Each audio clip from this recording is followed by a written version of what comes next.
अल्लाह ताला ने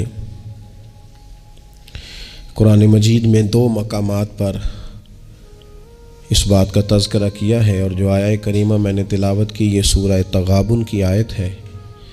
अल्लाह करीम ने इरशाद फरमाया कुरान हकीम में कि इन्नमा अम्वालुकुम व औलादुकुम फितना, फरमाया बेशक तुम्हारे माल और तुम्हारी औलाद ये आजमाइश है, ये फितना है। वल्लाहु इंदहु अजरुन अज़ीम, और अल्लाह के पास बहुत बड़ा अजर है। ये तुम्हारी माल और तुम्हारी औलाद ये तुम्हारे लिए आजमाइश है।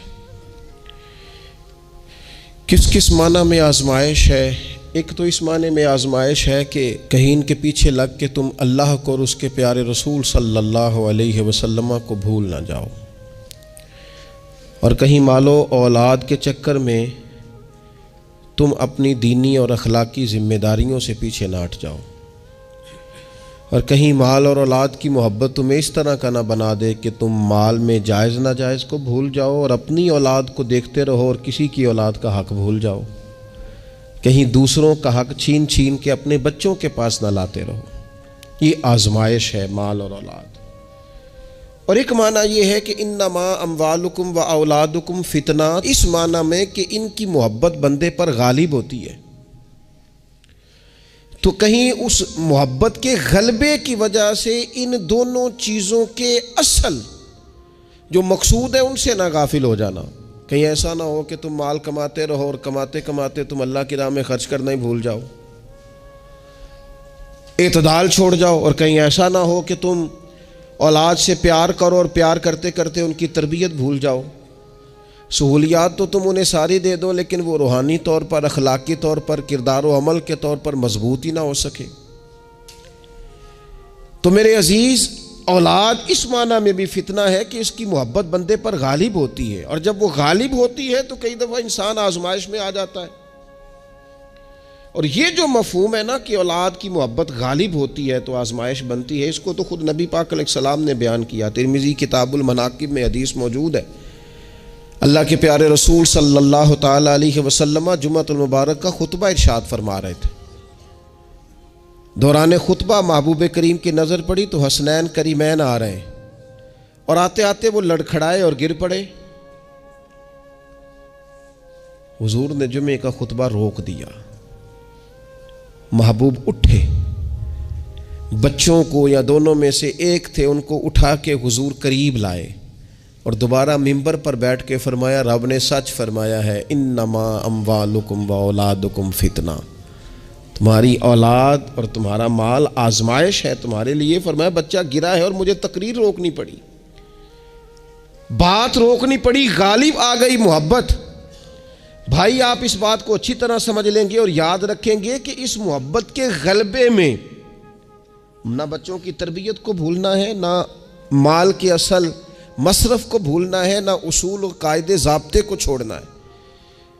हमारे यहाँ ये हुआ है कि तरबियत औलाद के मामले में जितनी गफलत आज हमारे यहाँ हो रही है, मैंने बहुत पहले भी कहा था, फिर कहता हूँ और बार बार कहता हूँ कि बच्चों की तरबियत के लिए सबसे पहले माँ बाप का बाकिरदार होना ज़रूरी है। ये नहीं हो सकता कि वालिद हाथ फैला के पैसा इकट्ठा करे और बेटा उसका मेहनती हो जाए।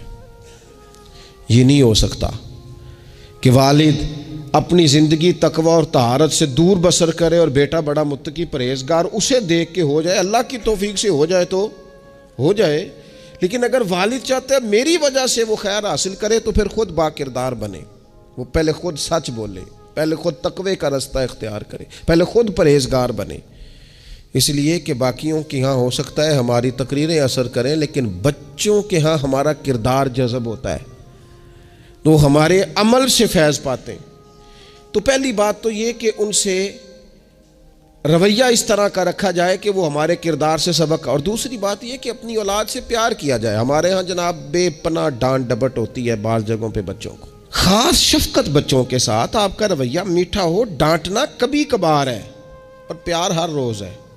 नबी अकरम सल्लल्लाहु ताला अलैहि वसल्लम बच्चों से इस तरह मोहब्बत करते थे कि हसनैन करीमैन को, ये ज़रा बात पर गौर करना, हुजूर अपने नवासों को चूमा भी करते थे और सूंघा भी करते थे। ये बड़ी ख़ास बात है, इस पर तवज्जो करें। और हुजूर सूंघ कर पता क्या फरमाया करते थे? फरमाया ये मेरे बच्चे मेरे लिए फूल हैं जन्नत का। हुजूर उनको सूंघते। आप किसी ख़ास चाय को सूंघते हैं, कोई ख़ास ही मुअत्तर चीज़ हो तो सूंघते। हुजूर ने ये जो एक ख़ास अंदाज अपनी औलाद के लिए किया और हमें हुजूर ने हमारे लिए नमूना छोड़ा, ये समझने की बात कि उनके साथ इतनी दिलचस्पियाँ कि जिस तरह एक खूबसूरत फूल को सूंघा जाता है इस तरह उन्हें सूंघा जाए, बच्चों से प्यार किया जाए। कुछ मतलब वाले साहब कहते हैं ओ जी मेरी ना फिर पुत्र तो न पता है ना मेरी फिर तबीयत कौड़ी है। अच्छा जी क्यों कड़वी है? आप मिर्चें खाते हैं? क्यों कड़वी है भैया आपकी तबीयत? वजह क्या है? आपकी तबीयत किसी मालदार के सामने तो कड़वी नहीं होती, आपकी जो फैक्ट्री का ऑफिसर है उसके सामने, मालिक के सामने तो आप कभी कड़वे नहीं हुए। यहाँ कल आ जाए कोई अमीर आदमी, कोई सियासतदान, तो आप बड़े मीठे होते हैं, हार लेके खड़े होते हैं। वो 6 घंटे भी लेट हो तो आपके चेहरे पर बल नहीं आता। और बच्चों को हर बात में डांट डपट करना, हर वक्त उन्हें परेशान करना। अपनी औलाद को कभी किसी के सामने ना समझाएं, कभी भी। उनको जब समझाना हो तो उन्हें तन्हाई में समझाएं। तन्हाई में नसीहत करना मेरे रसूल पाक का तरीका है। मेरी गुजारिश है कि एक बेटे को दूसरे बच्चों के सामने भी ना समझाएं, उनकी इज्जत नफ्स का ख्याल करें। कभी भी अपने बच्चों को दूसरों के बच्चों की मिसालें ना दें। फलाने का बच्चा उधर चला गया, भाई आप क्यों कंपैरिजन करते हैं किसी के साथ? अगर इनको कभी मिसाल देनी पड़े तो यहाँ हज़रत उसामा बिन ज़ैद की देना, अगर कभी मिसाल देनी पड़े तो हज़रत मुअव्वज़ और मुआज़ की देना, अब कभी मिसाल देनी पड़े इनको तो हज़रत अब्दुल्ला बिन ज़ुबैर की देना, और जब ज़्यादा कलेजे ठंडे करने हुए तो फिर इमाम हसन और हुसैन की मिसाल देना। लेकिन ये क्या बात हुई, फलाने का बच्चा दौलतमंद हो गया तो पीछे रह गया? क्या बात करते हैं आप? आपके बच्चे की इज्जत नफ्स है, वो वकार रखता है, वो सोच रखता है। और मेरे नबी पाक ने फरमाया अपनी औलाद की इज्जत करो। किसकी? हाँ, अपने बच्चों को इकराम दो। हर वक्त एक बुजुर्ग के पास लोग अपना बच्चा दम कराने आए तो माओं की तरीका होता है बात करने का। उसने आके कहना शुरू कर दिया, पहले सारे ठीक थे, समझदार भी थे, बात में मानते थे, ये ज़िद्दी भी है, नकम्मा भी है, निखट्टू भी है, लड़ता भी है। तो बुजुर्ग कहने लगे मैं दम कर देता हूँ, लेकिन मेरी बहन उस बूढ़ी औरत को फरमाने लगे या उसके बाप को कि भाई आप ये जितनी बातें आपने की हैं ना, क्या ही अच्छा होता आप इसके सामने ना करते, ये लफ्ज़ आप यूं अदा ना करते। आप तो इसे पक्का कर रहे हैं कि तू ज़िद्दी है, आप तो कन्फर्म कर रहे हैं कि तू लड़ाका है, आप कन्फर्म कर रहे हैं कि ये नाफरमान है। क्यों आपने इसके सामने ये बातें की? ये आपको अगर करनी थी, कोई दुआ चाहते थे आप इसके लिए, तो आप तन्हाई में मुझसे बात करते। आप इसे पक्का करा रहे हैं कि जिस तरह का मैं कह रहा हूं, तो ये बच्चे का ज़हन बन जाता है। जो उसे बार बार कहा जाता है ना, उसका ज़हन बन जाता है मैं हूँ इस तरह का, मिजाज इस तरह का। उसे कभी पक्का न करें, उसे तसल्ली दें, उसे तशफ़ी दें, उसकी ढारस बंधाएं, उससे प्यार करें, उसके साथ मोहब्बत करें, उसे आप इस तरह का रवैया दें कि बच्चा आप पर एतमाद करे। आपको पता है ये जो बहुत सारे बच्चों के साथ खुदा न खास्ता कोई अपना बेगाना किसी किस्म की कोई ज़्यादती करने लग जाता है, वो घर क्यों नहीं बताते? वो किसी जबर का शिकार हो या किसी ब्लैकमेलिंग का शिकार हो, वो अपने घर में क्यों डिस्कस नहीं करते? घर वालों ने प्रेशर इतना ज़्यादा डाला हुआ है। इन रवैयों से बाहर आए आप और ज़िंदगी को उस खूबसूरती के मुताबिक आपका बच्चा आप पर एतमाद करे, वो आपसे कह सके, वो आपको अपना दुख बता सके, उसको पता हो कि हर मामले में मेरी गलती नहीं निकाली जाएगी, उसे पता हो कि मैं जब कोई बात करूंगा तो मेरी सुनी जाएगी, घर के अंदर मेरी राय को अहमियत दी जाएगी। ये हमें एहसास कमज़ोरी सिखाते हैं बाज़ औक़ात बच्चों को। इससे बाहर आए। ओ ना ना तुसी ना अच्छे कपड़े पाया जे, कोई किया कहने दो जिसने जो कहना है। आप शुरू से बच्चों को इस तरह का बना रहे हैं कि वो लोगों को देख के बेचारे ज़िंदगी गुजारेंगे। क्यों इस एहसास महरूमी का हम अपनी औलादों को शिकार करते हैं? वो बाप के साथ वक्त गुजारें। मैं जी मसरूफ़ बड़ा हूँ, तू ज़्यादा मसरूफ़ है या रसूल पाक ज़्यादा मसरूफ़ है? हुजूर की तो नवासी ज़िद करती हैं। सबसे बड़ी नवासी सही बुखारी में मौजूद है, हज़रत ज़ैनब की बेटी नबी पाक नमाज के लिए जा रहे, कहती मैंने भी जाना है। हुजूर नमाज के लिए आते तो बच्ची को उठा के साथ ले आते। सहाबा फरमाते हैं नबी पाक क़याम में है तो बच्ची यहाँ है। हुजूर रुकू सजदे में जाते तो बच्ची को करीब खड़ा कर लेते। और फिर प्यार बेटियों से तो हुजूर ने किया ही, शहजादियां चारों जब आती हुजूर उठ के खड़े होते। सैयदा पाक के बारे में फरमाया, सबसे छोटी बेटी के बारे में, कि फातिमा तो मेरे जिगर का टुकड़ा है। लेकिन यहां बात खत्म नहीं हुई, नवासों और नवासियों से प्यार। मैं नमाजी हूं जी, बच्चे को ले जाओ। मेरे रसूल पाक पर बच्चे पेशाब कर देते, हुजूर पानी बहा देते। फरमाया फिर क्या हो गया है? मैंने बहुत बड़ी बात कर दी अगर आपकी समझ में आए तो। और अल्लाह ताला शऊर दे सकता है। हुजूर किसी जानवर पर सवार होते थे तो जानवर पेशाब नहीं करता था जब तक हुजूर सवार रहते थे। रब चाहता तो बच्चा कभी पेशाब ना करता। ये इतना बड़ा काम इसलिए हुआ कि तेरी और मेरी समझ में बात आ जाए। मैं किबला हज़रत साहब होता हूँ, मैं हाजी साहब हूँ, मैं नमाजी साहब हूँ, मैं फलां साहब हूँ, लिहाजा बच्चों को ले जाओ, मैंने नमाज। वो तू ज़्यादा पाक साफ है? आपके अंदर कुछ ज़्यादा रानाई आ गई है कि आप अपनी औलाद को वक्त नहीं दे पाते?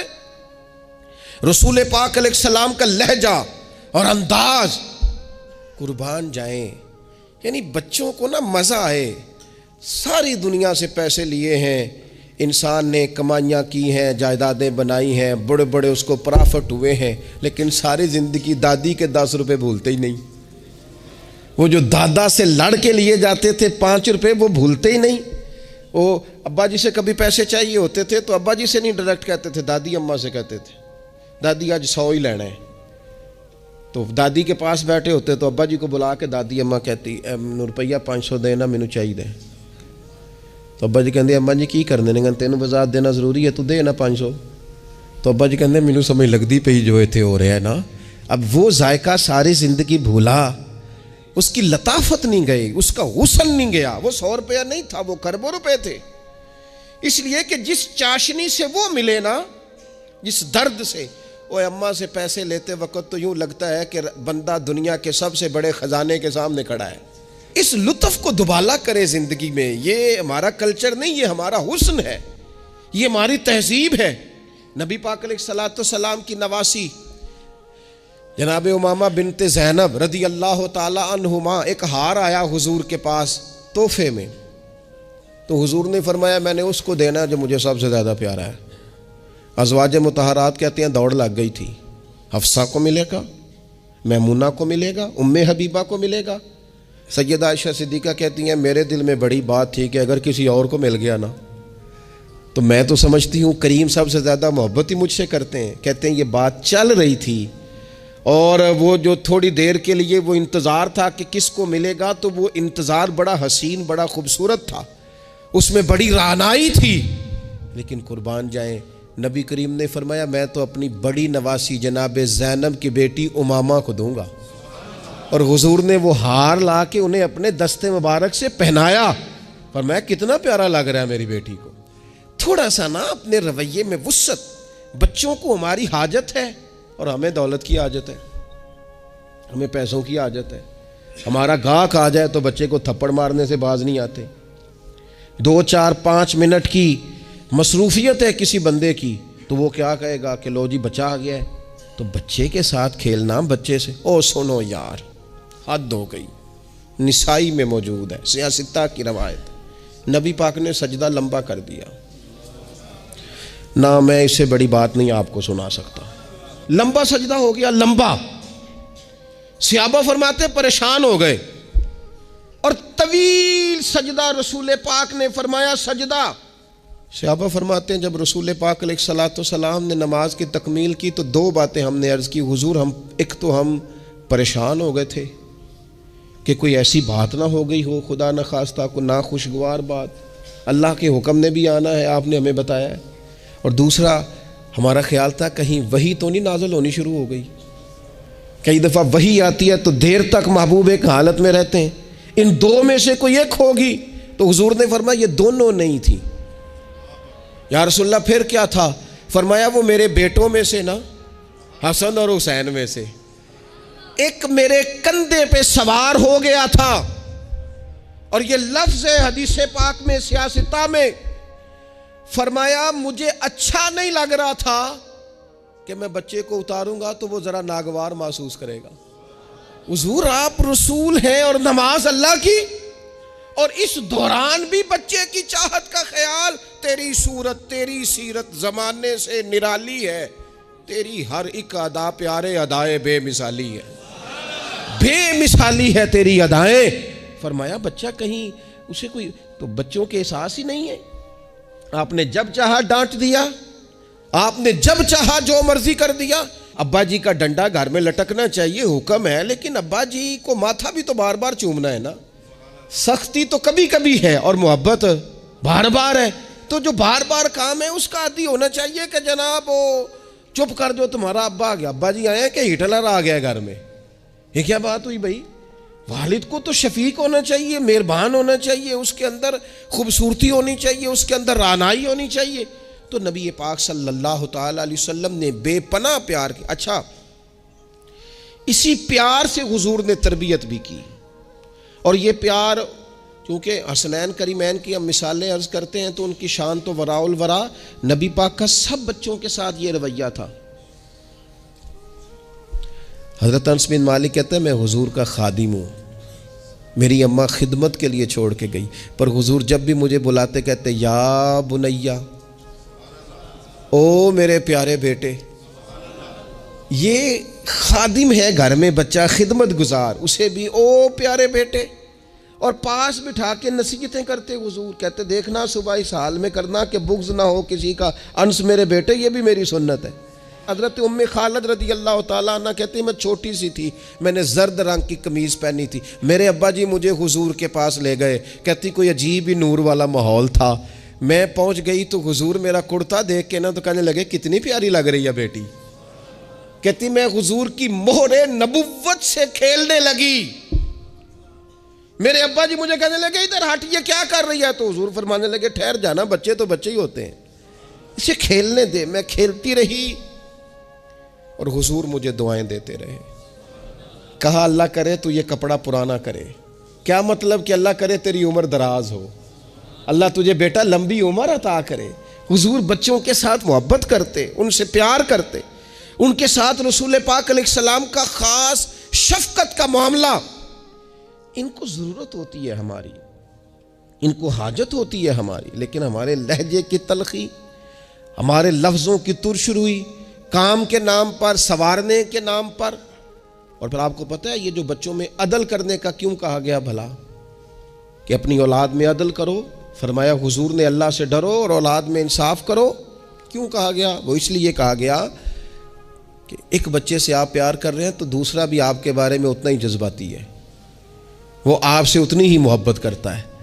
आप एक की तारीफ़ें किए ही जा रहे हैं, दूसरे को आपने नज़रअंदाज कर दिया, तो अल्लाह की बारगाह में इसका भी जवाब देना है। हुजूर अलैहिस्सलातु सलाम ने फरमाया डर अल्लाह से, इंसाफ कर अपने बच्चों के अंदर। इसलिए शारहीन हदीस ने लिखा है किसी बच्चे के मुंह पे 2 दफ़ा बोसा ना देना और एक के मुंह पे 1 दफ़ा। फरमाया अगर एक को 1 बोसा दिया तो दूसरे को भी 1 ही दे, और अगर दूसरे को 2 दिए हैं तो फिर पहले वाले को भी इंसाफ कर, अदल कर, मोहब्बत में भी, अता करने में भी, प्यार करने में भी, नवाजने में भी। हर लिहाज से बाप की जिम्मेदारी है, माँ की जिम्मेदारी है कि वो इंसाफ का तराजू थामे, वरना हिसाब सिर्फ नमाजों का नहीं होगा, मोहब्बतों का भी होगा। हिसाब सिर्फ ज़कातों का नहीं होगा, तेरी उल्फतों का भी हिसाब होगा। हिसाब सिर्फ तुझसे तेरे रोज़े हज ज़कात का नहीं लिया जाएगा, तेरी तवज्जुहात का भी हिसाब होगा क़यामत के दिन, कि यहाँ होनी चाहिए थी क्यों नहीं थी, इधर ज़्यादा क्यों थी, इधर ज़्यादा क्यों नहीं थी। इसलिए अपनी मरकज़ी हैसियत को हमेशा समझें, जानें, अपनी ज़िंदगी में इनके लिए थोड़ा दिल बड़ा करें, गुंजाइश पैदा करें। इनको हमारी हाजत है, हमारी मसरूफियात ने, हमारे कारोबार ने, हमारे ताल्लुकात ने हमारे बच्चों से उनका बचपन छीन लिया है। हम वो सारी, आपने वो हदीसें सुनी है तो किस लिए सुनी है? ये सिर्फ शान इमाम हसनैन नहीं है, ये तालीम उम्मत भी है कि नबी पाक अलैहिस्सलाम ने कंधे पे बिठाया हुआ है इमाम हसन और हुसैन को, कंधों पे।